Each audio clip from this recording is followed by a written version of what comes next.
मे महिन्यामध्ये इंदापूर तालुक्यात अतिवृष्टी झाली. अनेक रानं वाहून गेली, पिकं वाहून गेली. त्यानंतर पुन्हा 4-5 महिन्यात म्हणजे सप्टेंबरमध्ये देखील रानं वाहून गेली. मे महिन्यामध्ये जो पंचनामा झाला, त्या पंचनाम्याची अतिशय तुटपुंजी मदत शेतकऱ्यांना आली. तर तीच रानं पुन्हा वाहून गेलेली पाहायला मिळत आहेत. मी आहे संसरमध्ये. माझ्यासोबत आहे दत्तात्रय निंबाळकर इथले शेतकरी आहेत. अण्णा, काय वाहून गेलं, किती वाहून गेलं, किती वेळा वाहून गेलं? आता काय वाहून गेले तर फोटो तर काढलेले. 1-2 एकर तर मका गेली. लागण केली होती, लागली सरी सुद्धा राहिलाय. विहिरीच्या थोडीशी जवळ विहीर सगळा गाळ आणि विहीर बुजलेली, एवढी नुकसान झालेली. मक्यात पाणी आहे आता सध्या. काय इतकं पंचनामा केलाय पण पैसे काय आता ते पैसेच आले नाहीत अजून. किती नुकसान झालं त्यांना? तरी 2 लाखाचं नुकसान आहे. विहिरीच 50-60 हजार खाईल. गाळ बसला त्यातली आणि रुपया नाही. रुपया नाही. काय सरकारला काय सांगू इच्छिता? सरकारला काय सांग, मायबाप म्हणायचं नुसतं आपण गप बसायचं. काय सांगायचं काय तेव्हा? सांगायचं तर काही राहिलंच नाही. येईल आमच्या हातात बँकेत येईल तेव्हा आम्हाला मिळालं म्हणायचं. कुठं 50 हेक्टरी म्हणजे 2.5 एकराला 50 काय मिळणार आहे? बांधुरुस्त करायला 40-50 हजार रुपये जाते ते. नाही, अडीच एकराला मागणी करतायत. ऍक्च्युली एकराला 8,000च आहे. सरकारचा नियम काय, हेक्टरी 50 मध्ये नाही, सरकारचा नाही, मागणी करतात. मागणी करता विरोध आहे. मग देवी सागराची विरोध लागला, काय फरक पडतो? जाऊ दे, आता काय करायचं विचार. किती नुकसान झालं, काय काय गेलं? 1.5 ते पावणे 2 एकर ऊस गेला आणि त्या ऊसातील ड्रीप गेली. आणि हे पहिल्या पुरात नुकसान झालं आणि परत आलेल्या पुरात सुद्धा ऊस पूर्णतः बेटासहित वाहून गेलेला आहे सगळा. म्हणजे काय राहिलेलं नाही. आपण बघताय, आपण शेतातच उभा आहे, सगळं माती सकट सगळं वाहून गेलेलं आहे. आणि शासनाने दिलेली ही 2550 रुपये मदत आहे, ही कृषी मंत्र्यांकडे आम्ही परत देणार आहे की त्यांनी ती शासनाकडे सुपूर्द करावी आमच्या वतीने. किती एकर वाहून गेलं होतं मे महिन्यामध्ये? पावणे 2 एकर वाहून गेलं होतं. किती खर्च आला समजा? खर्च ऊस म्हणजे बाळचळी लागणीपासून जर घेतलं तर 60 ते 70 हजार रुपये खर्च येतो. ड्रीप धरलं तर लाखाच्या आसपास जातं 1.5 एकराला सगळं. मग आता ते हातातोंडाला आलेलं पीक म्हणजे 1.5-2 लाखाचं नुकसान आहे आता सध्या तरी. आणि पुन्हा सप्टेंबर महिन्यात हेच नुकसान झालंय. पुन्हा तेच म्हणजे त्याला परत पाणी देऊन कसं तरी त्याला उभारी देण्याचा प्रयत्न केला तर वर हे दुसरं संकट आलं आणि ते म्हणजे काहीच राहिलं नाही. त्यावेळेस बी नाही, हे राहिलेला सुद्धा आताच्या पुरात संपूर्ण वाहून गेला ऊस. या 2550 रुपयाच्या मदतीबद्दल काय सांगताय? काय आता शासनाने केलेली थट्टा ही कृषी मंत्र्यांनी याच्यावर दखल घ्यावी आणि शेतकऱ्यांना एक तर चांगली भरभक्कम मदत तरी द्यावी, नाही तर कर्जमाफी तरी करावी. या 2 गोष्टी शासनाला किंवा मामांना सांगू शकतो कृषी मंत्र्यांना. तुमचं काय नुकसान झालं? आमच्या बेबे 1 एकर माझी लागण वाहून गेली, ड्रीप वाहून गेली. हो का, मागच माझं क्षेत्र आहे. माझ्या क्षेत्रात तर माती सुद्धा राहिलेली नाही. आणि कमीत कमी म्हणतात तसं हेक्टरी मला शेतकऱ्यांना कमीत कमी 50,000 रुपये तरी मदत करावी शासनाने. तुम्हाला मे महिन्यात पंचनामा झाला होता का? मे महिन्यात पंचनामा व्हायला पंचनाम्याला आली बी नाहीत. आम्ही फोटो काढून दिलेला आहे त्याची. पण परिस्थिती अशी की त्यात काय नाहीच. म्हणजे मे महिन्यात बी लागण होती, केली, ती गेली म्हणून पुन्हा एकदा आम्ही लागण केली. त्यात 2 वेळा लागण केली, 2 वेळेस गेली लागण गेली.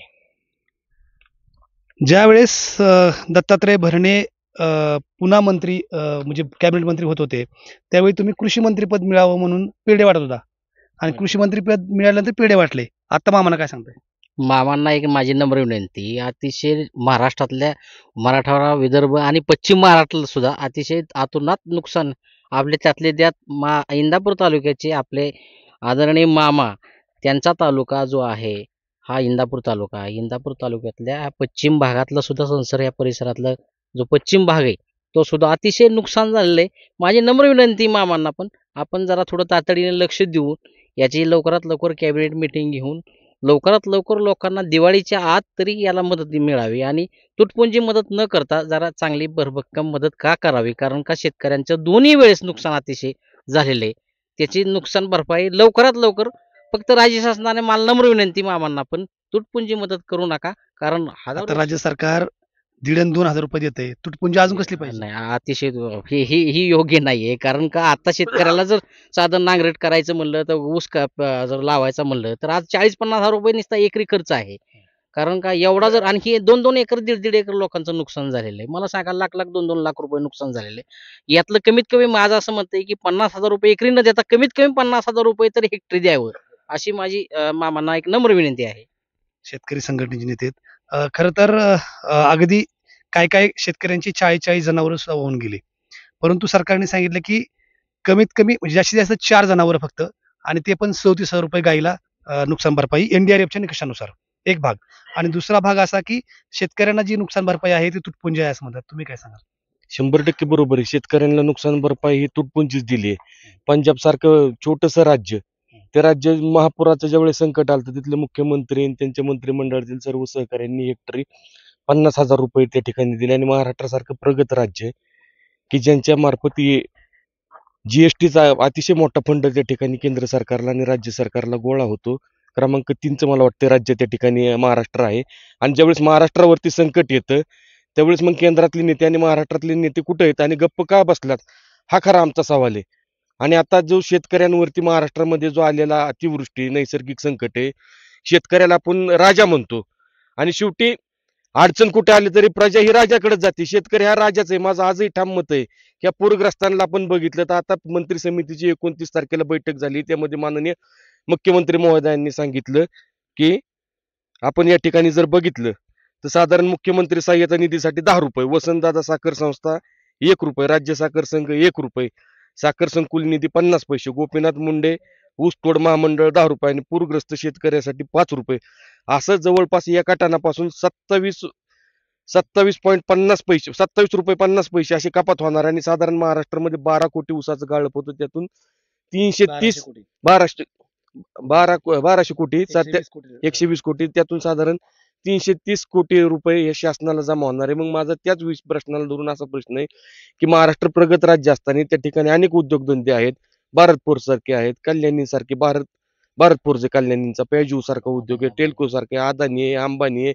आणि दक्षिणेत जसं चित्रपट सृष्टीतील लोक मदतीला एकवट येतात तसे महाराष्ट्रातले काही येत नाहीत, हा माझा प्रश्न आहे. आणि सरकारने त्यांच्याकडून निधी संकलन करावं, कारण त्यांच्या बाबत सरकार काहीच भूमिका ठोस घेत नाही. त्याचं कारण असं की ते सगळे उद्योजक एकवट आहेत की आमची परिस्थिती अशी की आम्ही एक संघ नसले, त्याच्यामुळे आमची आज अवस्था झाली आहे. शेतकऱ्यांनी काय उठाव करावा? शेतकऱ्यांनी उठाव केला पाहिजे. आता आपण बघितलं तर भारताच्या बाजूला पाठीमागच्या 2-3 वर्षापूर्वी श्रीलंकेत झाला, मागच्या महिन्यापूर्वी नेपाळमध्ये झाला. आज तीच परिस्थिती आहे महाराष्ट्रामधील शेतकऱ्यांची. आणि मोस्टली की शेतकऱ्यांच्या नवीन पोरांना उद्योग नाही, रोजगार नाही, एकमेव पर्याय उपजीविकेचं साधन ते म्हणजे शेती.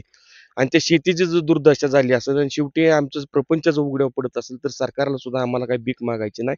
नेपाळप्रमाणे उठाव महाराष्ट्रातला शेतकरी केल्याशिवाय राहणार नाही. तुमचंही नुकसान झालं ह्या मे महिन्यात, सप्टेंबर महिन्यात, काय नेमकं झालं? माझं एक रान हे वाहून गेलं होतं असं. बरं.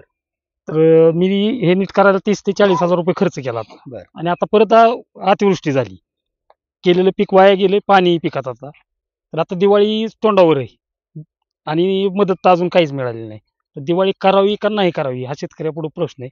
तर माझं मत आहे की शेतकऱ्यांना 2.5 एकराला म्हणजे 1 एकरी 50,000 किंवा एकरी 50,000 रुपये मदत द्यावी, किंवा सरसकट 2 लाख रुपयापर्यंत कर्जमाफी व्हावी. आता मे महिन्यातली जर मदत तुम्हाला सगळे पंचनामे होऊन 2-2.5 हजार रुपये येत असेल तर सरकारकडून तुमची अपेक्षा आहे का सरकार वाढवून देईल म्हणून?